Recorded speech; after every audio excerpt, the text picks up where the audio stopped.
Buenas tardes, Grupo de Antiguo Testamento 1. Estamos grabando la clase 4 de nuestro curso. Vamos a iniciar, como es nuestra costumbre, con una pequeña oración al Espíritu Santo. Ven, Espíritu Santo, llena los corazones de tus fieles y enciende en ellos el fuego de tu amor. Envía, Señor, tu Espíritu y todo será creado y se renovará la faz de la tierra. Oh Dios, que iluminaste los corazones de tus fieles con la luz del Espíritu Santo, haz que seamos dóciles a sus inspiraciones para que podamos apreciar el bien, recibir su consuelo en las penas, su fortaleza en los momentos difíciles y su entusiasmo para obrar el bien, por nuestro Señor Jesucristo, que siendo Dios vive y reina en unidad del Espíritu Santo y es Dios por los siglos de los siglos. Amén. Gloria al Padre, al Hijo y al Espíritu Santo, como era en un principio, ahora y siempre, por los siglos de los siglos. Amén. Bueno, hoy espero que nos dé tiempo culminar el tema 2, porque es un tema que de alguna manera ya lo empezamos a ver. Está un poquito más detallado, pero vamos a entrar de lleno en el tema, ¿sí? Vamos a contestar, como es nuestra costumbre, las preguntas de repaso del tema anterior, ¿sí? El objetivo de este tema es más que nada que aprendamos a distinguir dentro de lo posible lo que son las 4 fuentes o las 4 tradiciones con las que está escrito el Pentateuco. Entonces vamos a desarrollar el tema de por qué se cree, por qué se está cierto, seguro de que son 4 tradiciones las que están conformando la escritura del Pentateuco, dónde se generan, cómo es posible que podamos en determinado momento identificar unas pequeñas partecitas, pero no es posible para nosotros hacerlo como que tan al detalle, ¿verdad? Porque es bastante complicado hacerlo y nuestro estudio es pues como que no es tan detallista en ese aspecto, ¿sí? Bueno, vamos a su página 21. En el punto 2 dice integración del conocimiento y motivación. Primera pregunta, ¿cuáles serán los géneros literarios más utilizados en el Pentateuco? Los más utilizados. Sabemos que hay cantidad de géneros y subgéneros, porque vimos en nuestro curso de iniciación bíblica y si no me equivoco, también creo que fue en Historia de la Salvación, donde todavía se tocan un poquito los géneros literarios. Ahí nos habla de muchos géneros literarios que están muy precisos y aparte hay otros que les llaman subgéneros derivados de esos, ¿verdad? Pero nosotros nos vamos a ir a los más, digamos que a los que más los más preponderantes dentro de lo que es el Pentateuco. ¿Qué es esto? En mi opinión, es el género narrativo, epopéyico, poético, doctrinal, ¿sí? Muy poco histórico, ¿sí? Hay muy poco, también lo hay, pero es muy breve, ¿sí? Bueno, entonces, en la pregunta 2, ¿qué importancia puede tener el conocer los géneros literarios en el estudio de la Biblia? O sea, ¿para qué? ¿Por qué necesitamos? ¿Qué tan importante puede ser? Pues para tener una perspectiva clara de la forma en que debo leer el relato, para ponerme un poquito, como dijéramos, en los zapatos del escritor, del agiógrafo, para poder entender qué es lo que él me quiso decir. O sea, no nada más es leerlo por leerlo, sino tratar de entenderlo poniéndome en los zapatos del escritor para darle su significado justo. Pregunta 3. ¿Qué género literario encontramos en el Nuevo Testamento que es el único que encontramos exclusivamente en el Nuevo Testamento? En el Nuevo Testamento, quitando lo que es el Apocalipsis, por así decirlo, estamos hablando de los 4 evangelios. ¿Cuál es el género literario que es único en ese libro, en esos libros, ¿sí? ¿Cuál es? El género evangelio. Justamente ese es el único en donde está bien destacado lo que es el género evangelio. Pregunta 4. ¿Qué géneros literarios encontramos en la redacción de la historia de México? En la historia, pues su nombre te lo está diciendo, es el género histórico y muchas veces narrativo, porque hay narradores que nos dan cómo sucedieron las cosas, entonces está mezclado un poco el narrativo con el histórico, pero básicamente es el histórico porque son hechos constatables en determinado momento, ¿sí? Pregunta 5. ¿Por qué es importante el texto Éxodo 12:1 al 15:21? Porque ahí está determinado el acontecimiento fundante del pueblo de Israel. Fíjense que aquí hay una situación bien interesante. Alguien podría decir, ¿por qué esa parte? Se supone que el pueblo se está formando desde con Abraham. Sí, pero realmente Abraham va formando apenas el pueblo. No existe el pueblo como tal, sino es una agrupación de personas. ¿Por qué? Porque no es lo mismo un grupo de personas que un pueblo. Un pueblo es cuando ya tiene una ley común, ya tiene un objetivo común, ya sus costumbres, sus objetivos, todos son los mismos, entonces y tienen una ley que los rige. Entonces eso es cuando ya se constituye ese grupo de gentes que formó o que reunió Abraham, se constituye como el pueblo de Dios. ¿Por qué? Porque hasta el Éxodo, hasta cuando Moisés ya los va a tomar, digamos, como bajo su tutela como guía, ¿sí? Como el que los va a liberar de la esclavitud. Claro que sabemos que es Dios, pero por mediación de Moisés, ¿verdad? Bueno, pues hasta ese momento, cuando les da las tablas del decálogo, es hasta ese momento cuando deja de ser un grupo de personas para constituirse en el pueblo de Dios, porque son las primeras leyes que ellos tienen y que no es una ley. Recuerden que una ley es algo que va a regir a todos, no nada más a algunos, porque recuerden que en ese grupo de gentes que va formando, que constituyen después el pueblo de Israel, pues eran gentes que habían ido tomando de varios lugares, que se habían ido anexando al grupo de Abraham.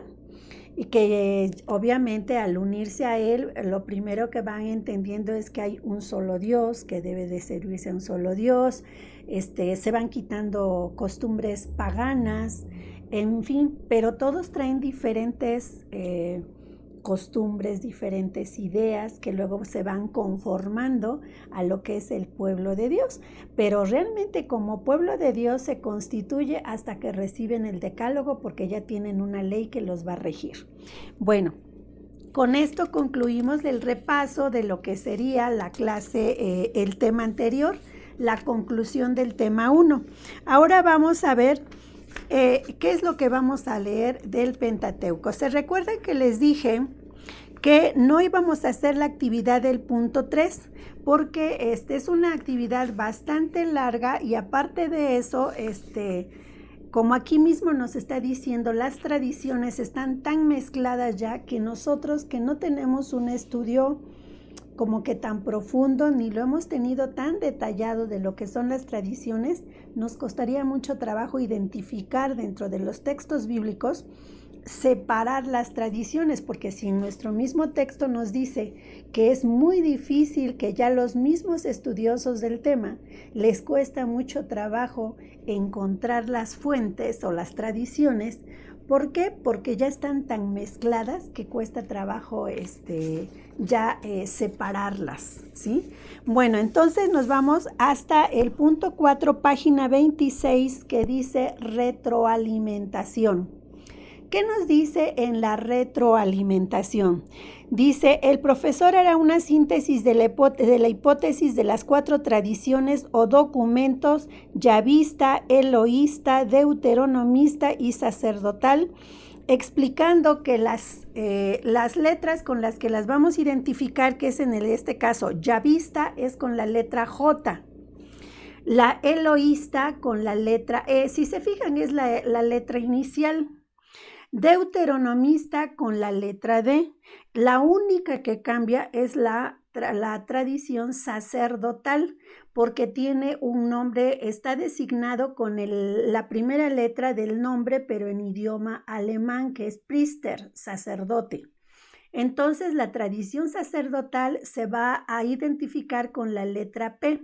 Bueno, habiendo aclarado esto, aquí nos dice que hagamos una síntesis. Bueno, de allí nos vamos a pasar a la página 30, por favor, y ahí vamos a platicar de las tradiciones para luego regresarnos a hacer la actividad del punto 3 y las vamos platicando. En la página 30 me dice cuál es la tradición yavista. Dice aquí, conocida así porque llama a Dios Yahvé, eso ya lo habíamos platicado. Se designa por la letra J, proviene de los ambientes palaciegos de Jerusalén. Fue compuesta sin duda durante el reino de Salomón hacia el año 950 a.C., porque la figura del rey ocupa un lugar distinguido. Es él el que tiene que mantener la fe. Al escribir la historia del pasado y remontarse a los orígenes de la humanidad, el autor pretende dar una lección al rey y a sus contemporáneos. Se dice que esta tradición está floreciente en la época de los reyes, ¿sí? En la época del rey David y todavía del rey Salomón.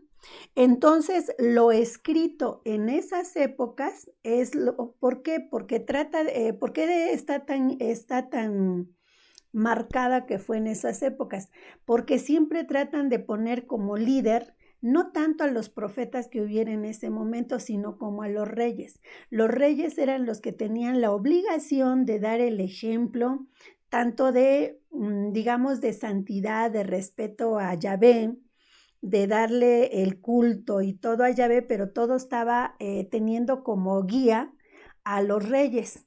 Entonces, por esa razón, independientemente de que le llamen a Dios, le llamen Yahvé, eso es lo que determina la tradición yavista.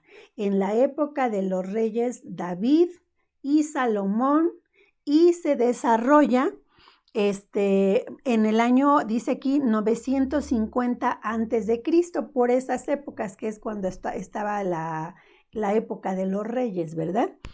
Después nos habla de la tradición eloísta, dice, conocida así porque le llama a Dios Elohim, se la designa por la letra E, mayúscula, todo esto mayúsculo, ¿eh? Al morir Salomón, el reino se dividió en dos, o sea que ya se acaba la tradición yavista y empieza a florecer la tradición eloísta con la muerte de Salomón. En el sur, con la capital en Jerusalén, dice, la tradición eloísta procede de los ambientes del norte.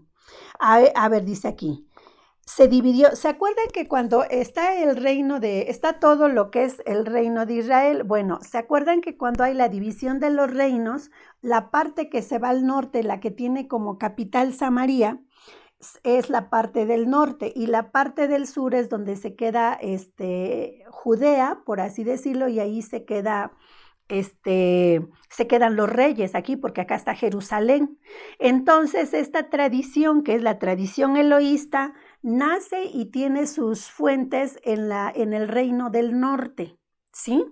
Que aquí es lo que nos está diciendo. La tradición eloísta procede de los ambientes del norte. Se compuso hacia el 750 a.C., o sea, es posterior. La otra es 950 y como 200 años después florece la tradición eloísta por el norte, en la división de los reinos por el lado norte. Luego nos dice, está marcado por el mensaje de los profetas como Elías y Oseas. Insiste en la alianza que liga a Israel con su Dios. Aquí ya se dieron cuenta que en la tradición anterior los guías, los líderes, ¿qué puede decirse? A los que había que imitar y seguir era a las actitudes, a la manera de ser de los reyes. En el caso de la tradición eloísta ya son a los profetas. Por eso aquí ya me dice que es el mensaje está más como que canalizado, más guiado por el profeta Elías y el profeta Oseas. Insiste en la alianza que liga a Israel con su Dios, o sea que ya empiezan a olvidarse un poquito de los reyes y tratan de acentuar más la alianza que el pueblo hizo con Dios, el respeto que le tienen que dar, el cumplimiento que le tienen que dar a esa alianza. Dice, el mantenedor de esta alianza no es el rey, sino los profetas, que es lo que les comentaba hace un momento. Intenta conservar la fe del pueblo que se empeña en coquetear con las religiones cananeas. Recuerden que aparentemente uno podría decir, ¿cómo es posible que continuamente se rebelaban, fallaban?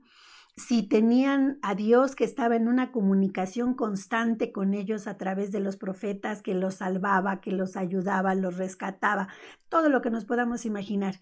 Pero ellos estaban, como estamos en la actualidad nosotros, muy rodeados, muy acechados por las poblaciones paganas, por las religiones paganas. En este caso específicamente de los cananeos. Entonces dice, había cultos a la naturaleza, a N cantidad de dioses que entonces les provocaban a ellos la tentación o sea, imagínense, ¿por qué nosotros tenemos imágenes? Porque de alguna manera nosotros somos visuales, nosotros necesitamos ver como para tener presente la imagen de Dios. Y recordemos que los judíos no hacían imágenes porque en el entender de ellos era en la creación, todo el mundo era digamos, el templo de Dios. Entonces, ¿dónde estaba Dios presente? En un templo siempre tenemos la imagen de Dios ahí al frente. Si para los judíos el mundo conocido era el templo de Dios, ¿en dónde estaba Dios? Dios estaba en el hombre. Dios, porque en la creación recuerden que Dios dice, hagamos al hombre a imagen y semejanza. Entonces para los judíos no hacían imágenes porque decían, no, todos nosotros somos imagen de Dios. Entonces vean cómo hay unas concepciones muy bonitas también dentro de la concepción judía, ¿sí? Entonces ellos también decían, no tenemos por qué hacer imágenes porque Dios está en cada uno de nosotros, ¿sí? Bueno, entonces acá, pero obviamente habiendo otras religiones paganas que tenían cantidad de dioses, ídolos y que les hacían sacrificios, caían ellos en la tentación de ir a adorar a un Dios que en su mente lo estaban mirando, a ver un Dios invisible, ¿sí? Recuerden que, por ejemplo, en nuestra fe, a veces a muchas personas yo he escuchado que tienen gran dificultad en entender los sacramentos. ¿Por qué? Porque recuerden que los sacramentos son una realidad, dice, la realidad que no se ve, pero dice, hay unas actitudes o unas acciones que vemos para darnos conciencia de una realidad que no vemos, pero que sabemos que existe. Pero ese hecho de no ver la acción de Dios, porque es la acción invisible, cuesta mucho trabajo a nosotros como seres humanos. Y si no tenemos una fe muy firme, nos cuesta trabajo entender los sacramentos. Entonces, esto es lo que les pasaba a los judíos. O sea, que dice aquí, coqueteaban con las otras religiones, pues porque, o sea, era más fácil ir y adorar a una imagen que estaban textualmente mirándola y que la podían tocar, a adorar a un Dios invisible, un Dios que no veían, ¿verdad? Entonces eso les causaba a veces mucha tentación. Por eso surge la tradición eloísta, ¿sí? Dice, el mantenedor de esta alianza es el profeta, porque entonces el profeta que estaba lleno de fe, que estaba en comunicación con Dios, es el que estaba obligado a mantener la fe del pueblo a base de exhortaciones, pláticas, llamadas de atención. Acuérdense que cuál es la función del profeta: anunciar y denunciar. Anunciar la voluntad de Dios, denunciar los errores del pueblo, ¿sí?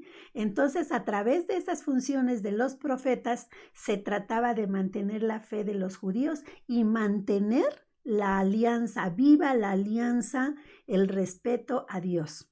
Bueno, entonces dice, las tradiciones yavista y eloísta se unieron en Jerusalén hacia el año 700. Para designar esta fusión se habla a veces de una tradición jehovista. O sea, después de que aparece la tradición eloísta, que viene a sustituir a la tradición yavista, se mezclan tanto que se llega a entender esas dos tradiciones, esas dos fusiones, como una tradición jehovista, que mezcla los nombres de la tradición yavista con la tradición eloísta. Por eso dicen jehovista.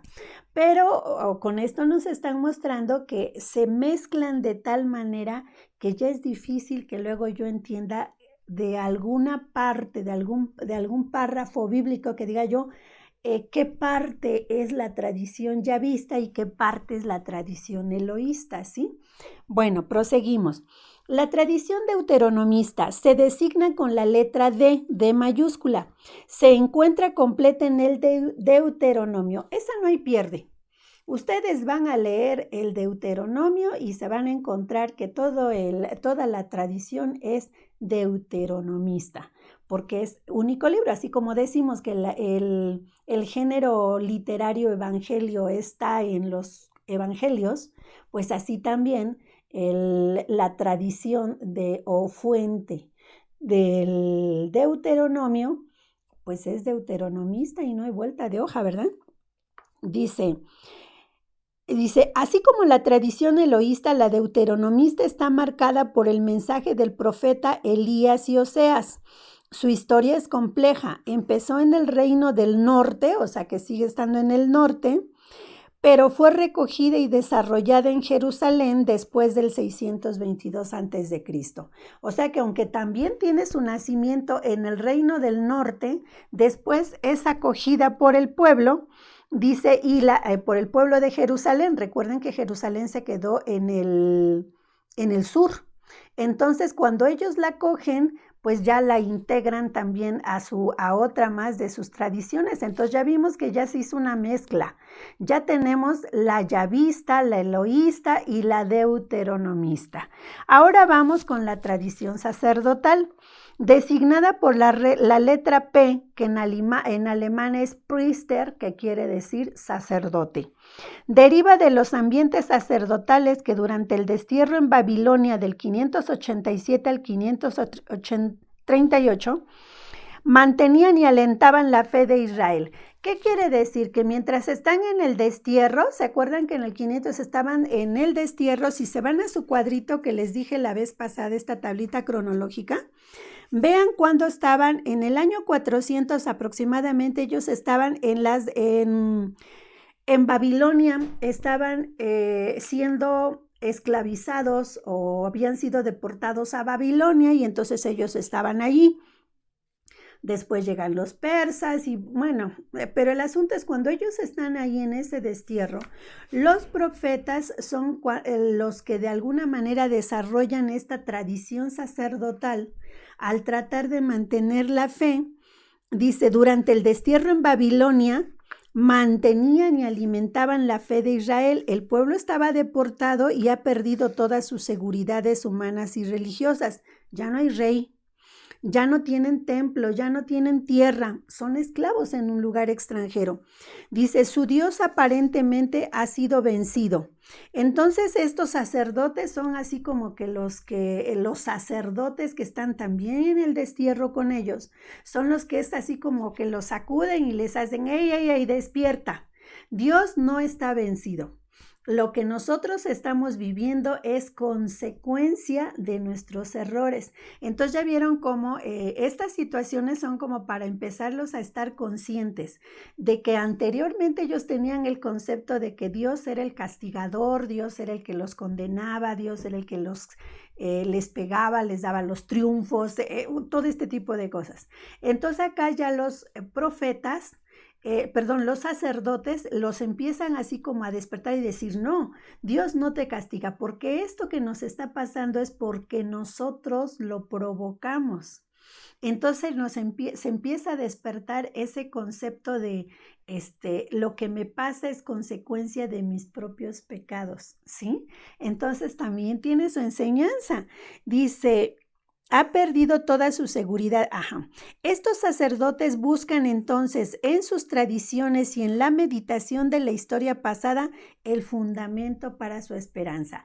Es como decirles, miren, nos está yendo muy mal, no porque Dios nos haya abandonado. Dios ahorita es así como que nosotros mismos lo hicimos a un lado con nuestros errores, pusimos nuestra fe en otros valores que no era Dios. Y entonces estamos viviendo estas consecuencias. Pero así como Dios en su momento salvó a su pueblo, así Dios nos va a salvar a nosotros. Tengamos esperanza. Entonces empiezan a mantener la fe del pueblo y a desarrollar la esperanza en que Dios se va a condoler de sus súplicas, de sus lamentos, de sus peticiones, y finalmente los va a escuchar. Esta es la tradición sacerdotal que se da básicamente en el destierro, porque recuerden que la soberbia de los judíos era tal que en su momento, así como en antaño, ellos habían depositado su fe en el arca de la alianza. En ese momento, antes de que fueran desterrados, llevados al exilio, ellos ya tenían puesta su fe en el templo de Jerusalén. Entonces ellos sentían que eran intocables porque Dios estaba con ellos ahí en el templo de Jerusalén. Pero entonces se cometen pues muchos abusos, ¿verdad? Entonces eso es lo que conlleva a la caída de los judíos y que son deportados a Babilonia. Bueno, entonces ya vimos cómo surgen estas 4 tradiciones que son con las que está conformado todo el Pentateuco. Nos dice aquí, ahora, ¿cuándo se empieza a conformar? Pero todas estas tradiciones, todos estos escritos estaban así como que todos así en paquetitos separados en diferentes lugares, y entonces llega un famoso profeta, profeta podemos llamarle, a Esdras, que es el que se encarga después del destierro en decirles, a ver, ya nos regresamos, ya finalmente Dios nos escuchó, ya nos regresó, vamos a reconstruir el templo, pero tenemos que hacer así como que retomar nuestra fe desde sus orígenes, vamos a volver a tratar de vivir bien, vamos a darle cumplimiento a la alianza, vamos a ser duros en nuestra unión con Dios. Y entonces Él es el que se encarga empieza a agarrar todos esos escritos que están todos por ahí separados, y los junta en un solo libro. Si alguien tiene la curiosidad, léase Esdras y van a encontrar como ahí nos habla de que dice que Esdras es el anciano que llega armado con su libro, y entonces todos los días se ponía ahí en la plaza a leerles el libro, toda la gente se congregaba y les iba leyendo y les iba explicando y les iba diciendo, tienen que vivir adheridos a la ley de Dios. Entonces, él es el encargado de hacer esto. Aquí nos dice a nosotros en la página 31, dice, cuando Esdras llega a Jerusalén en el año 398, lleva la misión de reorganizar a la comunidad y de arreglar las diferencias con los samaritanos. ¿Se recuerdan que si ustedes han visto en algún mapa en dónde está Babilonia? Babilonia estaba, haz de cuenta que está hacia el reino del norte, bueno, pues como que está por acá. Así, Babilonia está por acá, entonces Cuando ellos regresan del destierro, donde se quedan de alguna manera los primeros, en el reino del norte, en lo que sería el reino del norte, por ahí se quedan. ¿Y quiénes estaban allí? Se recuerdan que la capital del reino del norte, después de la separación de los dos reinos, la capital del reino del norte, que se considera que eran paganos, eran los samaritanos. Por esa razón se recuerdan que dentro de todos los evangelios hablan mucho de que Jesús, en la época de Jesús, o sea, los samaritanos era una lucha que tenían increíble contra los judíos. Los judíos no reconocían a los samaritanos como judíos también, y los judíos consideraban que estos eran unos fanáticos que habían desvirtuado la fe, y ellos se consideraban judíos de corazón, o sea, y que adoraban al Dios verdadero. Entonces, esa lucha continua entre samaritanos y los judíos se recrudece de alguna manera cuando regresan del destierro, porque se vuelven a depositar allí, se quedan ahí, y entonces están otra vez así como que de la mano con los samaritanos. Dice, la ley de Dios del cielo, les impone a todos como ley de Estado la ley del Dios del cielo. O sea que así como nosotros como pueblo, como mexicanos, tenemos una constitución, Esdras llega y para unir al pueblo, la ley que les da es la ley de Dios. En este caso, esa ley es la que está conformada por todo el Pentateuco. ¿Sí? Entonces dice, los autores están de acuerdo en ver en ella al Pentateuco en su forma actual, tal como Esdras lo organizó. Para ello tenía a su disposición un amplio conjunto de textos. ¿Qué quiere decir? Que tiene la historia de los judíos, que es de tradición yavista, tiene la historia del norte, que es de tradición eloísta, tiene dos tradiciones que ya se habían fusionado, que era la famosa jehovista, y que después surge en el Deuteronomio, la historia sacerdotal, la tradición sacerdotal y el libro de Levíticos. Entonces dice, otras tradiciones independientes, sobre todo leyes referentes a sacrificios y fiestas. Nosotros hemos escuchado mucho cuando hablamos de las costumbres, de los rituales, del culto que tenían los judíos, y escuchamos siempre que ofrecían muchos sacrificios porque era parte fundamental de la responsabilidad sacerdotal, el ofrecimiento de los sacrificios, ¿sí? Todos los días, a todas horas, estar ofreciendo sacrificios a Yahvé. Y nosotros pensamos que pues era el mismo ritual, ofrecer el sacrificio, pero no. Había una variedad, había una forma diferente en los rituales de ofrecer los sacrificios, porque había sacrificios que se ofrecían para perdón de los pecados. Había sacrificios que se ofrecían como, digamos, para dar gracias a Dios, para pedir su favor, como digamos de alabanza, pero había otro tipo de ritos o de otro tipo de oferta, de tipo de sacrificios que eran para perdón de los pecados, ¿sí? Si vemos ya desde allí, ya empieza a ver como que la prefiguración de lo que va a haber después como sacramento de penitencia, perdón de los pecados, ¿verdad? Porque era la forma en que se hacían esos sacrificios para pedir perdón a Yahvé por los pecados cometidos, porque todavía no estaba el sacramento de penitencia como lo tenemos instituido en la actualidad, ¿verdad? Bueno, pero lo que sí nos debe de quedar en mente es que en todo el Antiguo Testamento está la prefiguración de todos los sacramentos que después se instituyen en el Nuevo Testamento. Sí, todos nuestros 7 sacramentos tienen sus fundamentos, sus bases en el Antiguo Testamento, solamente que recordemos que Jesús viene a darles plenitud. O sea, anteriormente a lo mejor estaban así como que misteriosos, como que ocultos, difícil de comprender para los judíos inclusive, ¿verdad? Pero para nosotros que ya tenemos las gracias del Espíritu Santo, ya podemos comprender que, por ejemplo, si me voy a decir, bueno, el del bautismo, pues no hay vuelta de hoja, ¿verdad? Ya lo deja instituido Jesús, pero, por ejemplo, si hablamos del de penitencia, estamos hablando con estos sacrificios que se tenían que ofrecer para el perdón de los pecados, ¿verdad? El perdón de los errores, de las faltas. Y ahí está el de penitencia, y si nos vamos a ¿cómo se llama?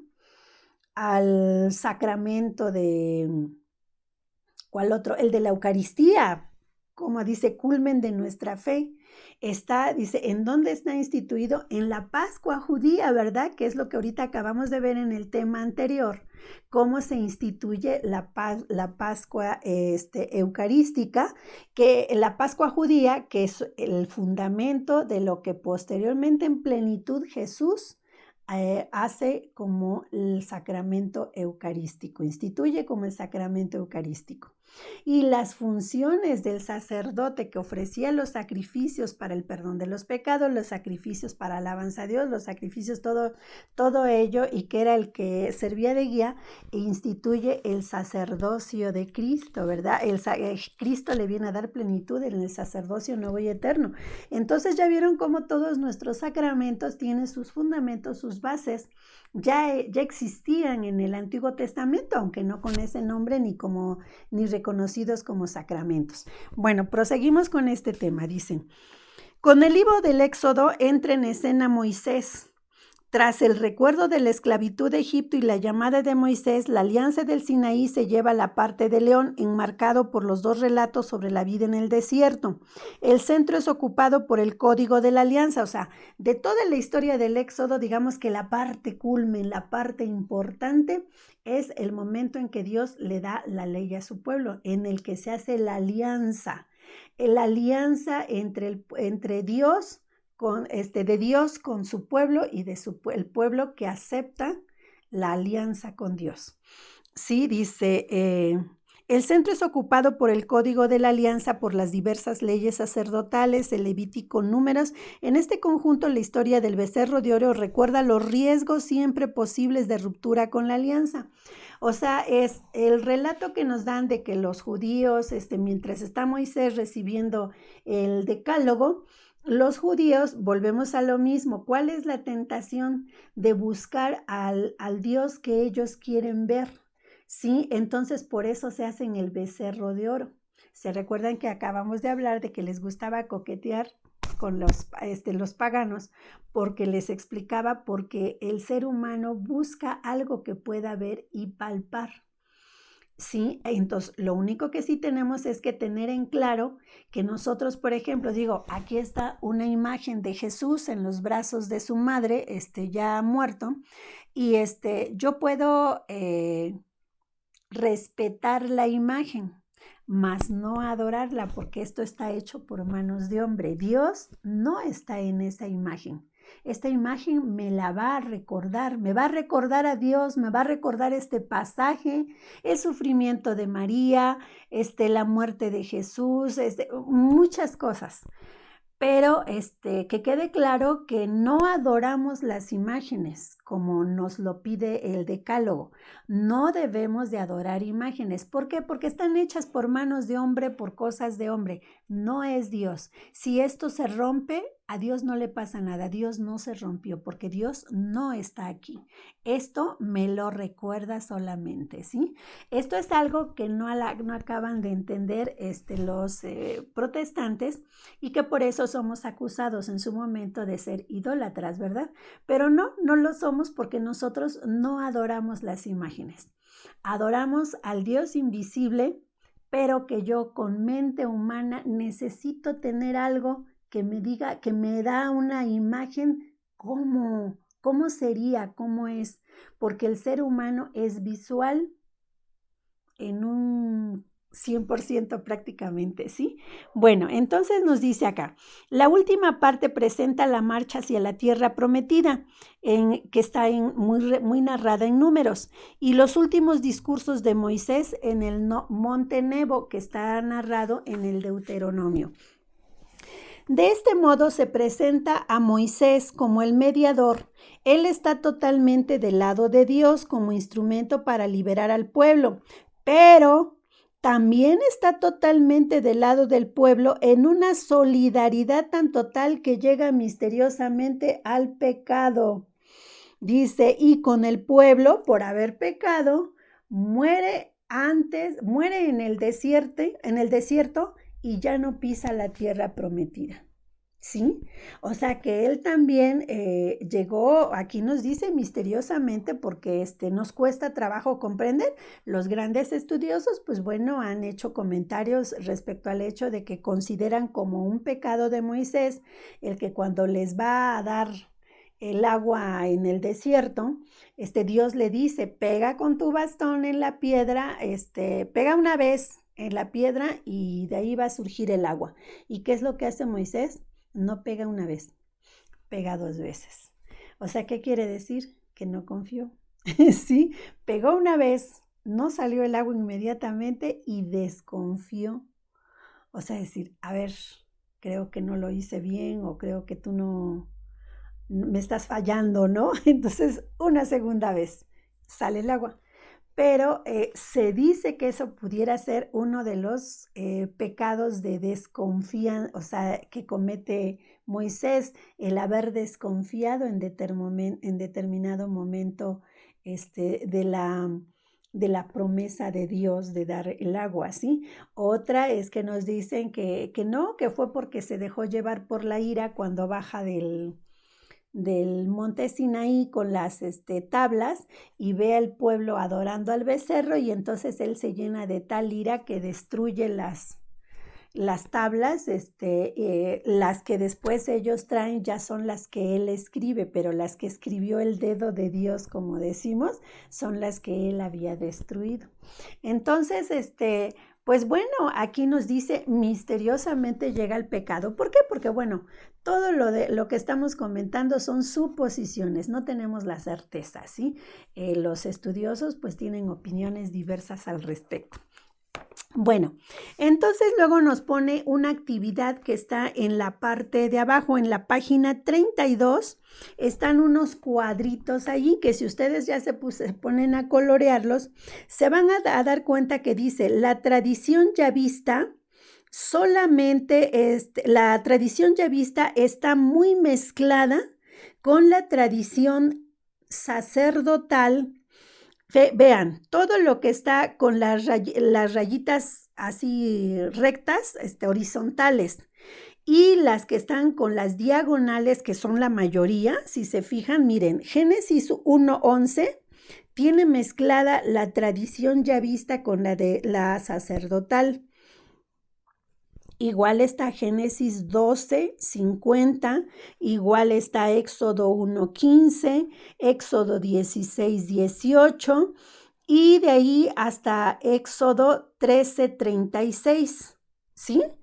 Y luego si se van, es muy poquito lo que tiene la tradición deuteronomista, que es el puro Deuteronomio, ¿sí? Hasta el final, vean que dice Deuteronomio, es la única que tiene la tradición deuteronomista.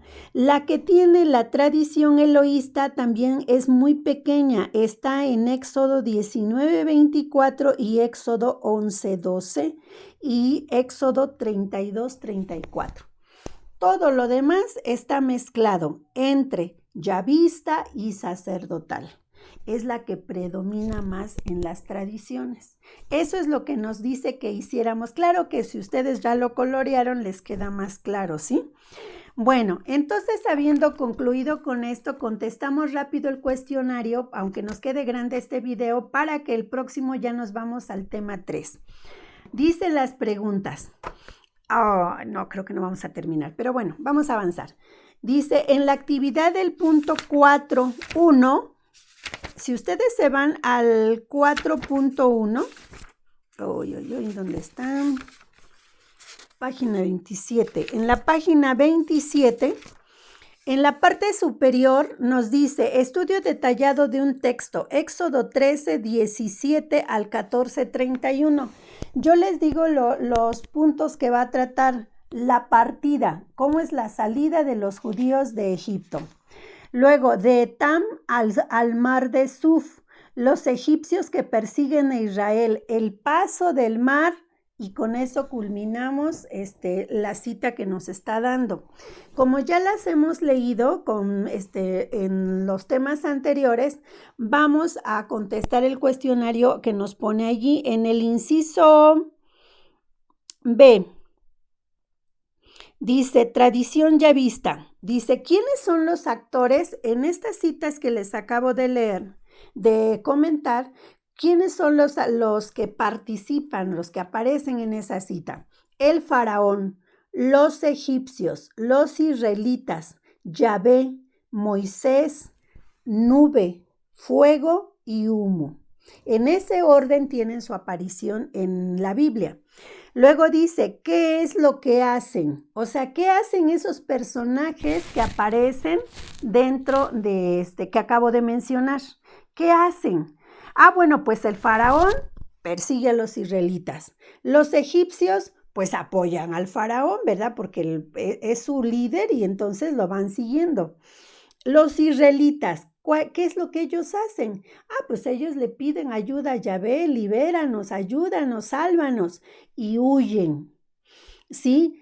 ¿Cuál es la acción de Yahvé? Yahvé es en forma de nube, en forma de fuego, en forma de humo, protege y salva a los israelitas. Moisés, ¿qué es lo que hace Moisés? Moisés alienta al pueblo de los israelitas a no perder la fe. O sea, cada vez que los israelitas se acuerdan que hasta le reclaman, ¿para qué nos trajiste a morir acá? Mejor nos hubieras dejado allá, bla, bla, bla. Y entonces él, no pierdan la fe. Dios está con nosotros, Yahvé está con nosotros y Él nos va a sacar de esta situación, ¿sí? Entonces Él mantiene la fe en Yahvé para que el pueblo no se le eche para atrás. Tercera pregunta, ¿qué es lo que buscan? Bueno, pues a ver, vamos otra vez, vean que son los mismos personajes. El faraón y los egipcios, ¿qué es lo que buscan? Atrapar a los judíos para regresarlos otra vez a la esclavitud en Egipto. ¿Qué es lo que hacen los israelitas? Escapar. Ellos no les importa, ya no quieren regresar a la esclavitud y quieren escapar. Aunque van rezongando todo el tiempo, ellos quieren escapar. ¿Qué es lo que hace Moisés? Los guía bajo la dirección de Dios, pero él va guiando al pueblo de Israel. ¿Y qué es lo que hace Yahvé? Yahvé los salva. Nada más y nada menos que salva a su pueblo. Ahora nos dice abajo, dice, comparando el proyecto de los egipcios con los israelitas, o sea, si yo pusiera en una tabla a los egipcios y en otra tabla a los israelitas, vamos a comparar las respuestas que tendrían uno y otro según la pregunta. Vamos a ver. Por ejemplo, dice, ¿qué quieren? Egipcios, dice, quieren mantener el poder, o sea, mantener esclavos a los judíos, ¿verdad? ¿Qué quieren los israelitas? Dejar de ser esclavos, ser libres. Dice, ¿sabes lo que buscan? ¿Qué es lo que buscan? O sea, ¿ellos saben lo que están buscando? Pues sí, los egipcios saben lo que quieren, saben que quieren seguirlos teniendo esclavizados. Y los judíos saben que quieren ser libres. Sí saben lo que quieren. Luego dice, ahora, ¿cada uno sabe cómo obtener lo que quiere? Sí, los judíos saben que por la fuerza van a poder seguir manteniendo esclavos a los judíos. Si los atrapan, los regresan, ellos tienen el poder para mantenerlos esclavos, ¿verdad? Mediante la fuerza. ¿Y los judíos saben cómo pueden obtener su libertad? Sí. Dice, ellos escapando y manteniendo su fe en Dios. Ahora dice, ¿lo van a lograr? ¿Pueden hacerlo? Pues los egipcios no logran mantener ni por la fuerza, logran mantener los esclavos. Los judíos logran su libertad mediante la fe en Dios, sí. Entonces ya vieron cómo casi las respuestas, aunque son diferentes, tienen un mismo objetivo. ¿sí? En cambio, los únicos que ganan son los judíos, no ganan los egipcios. ¿Por qué? Porque los judíos tienen su fe en Dios, el Dios verdadero, y los otros lo tienen en el poder de la fuerza. Ahora, dice, ¿con qué palabras expresa el texto su estado? O sea, ¿cómo es la narración de lo que leímos acá?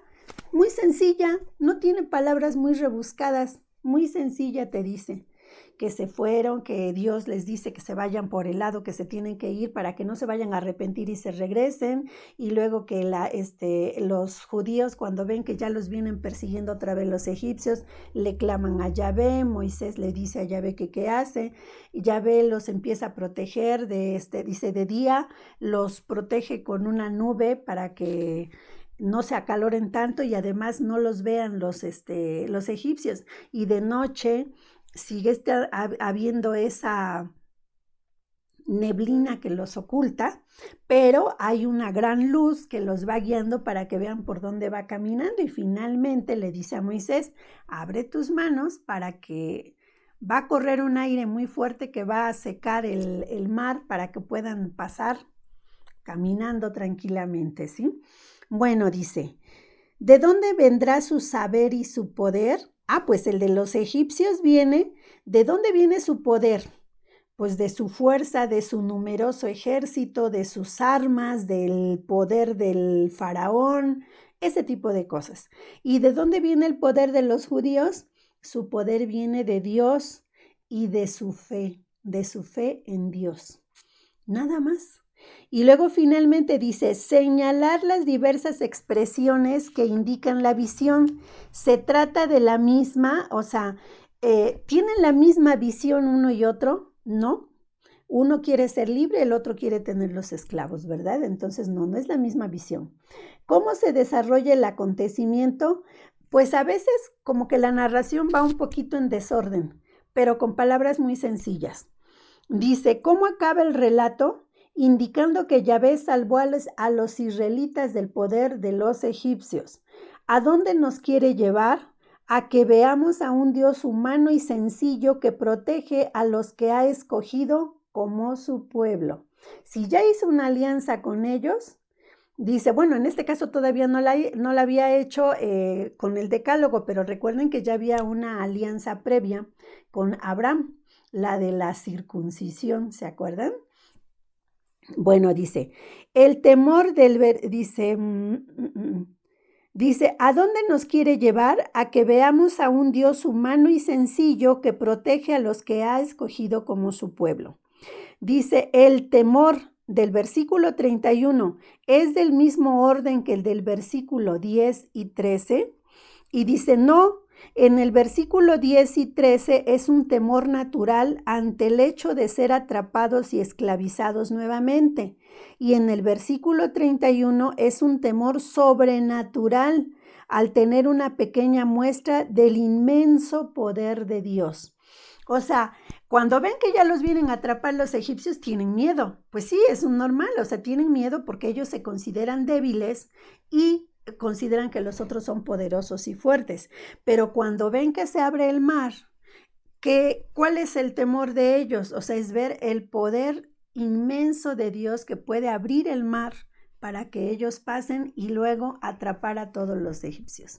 Entonces es un poder, es un temor, pero un temor diferente, ¿sí? Luego dice, ¿qué indica su relación con la fe? En el versículo 13, Moisés los invita a que tengan fe en Yahvé y que no le tengan miedo a los egipcios. Dice, busca dos palabras opuestas enfocadas o no en el texto que a mi juicio formen la base sobre la que se forja este relato.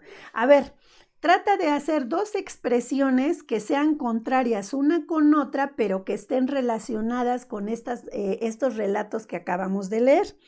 Dice, yo puse contrario, por ejemplo, la fuerza y el poder de Dios contra la debilidad del pueblo. Ya vieron que es contraria, fuerza de Dios, debilidad del pueblo.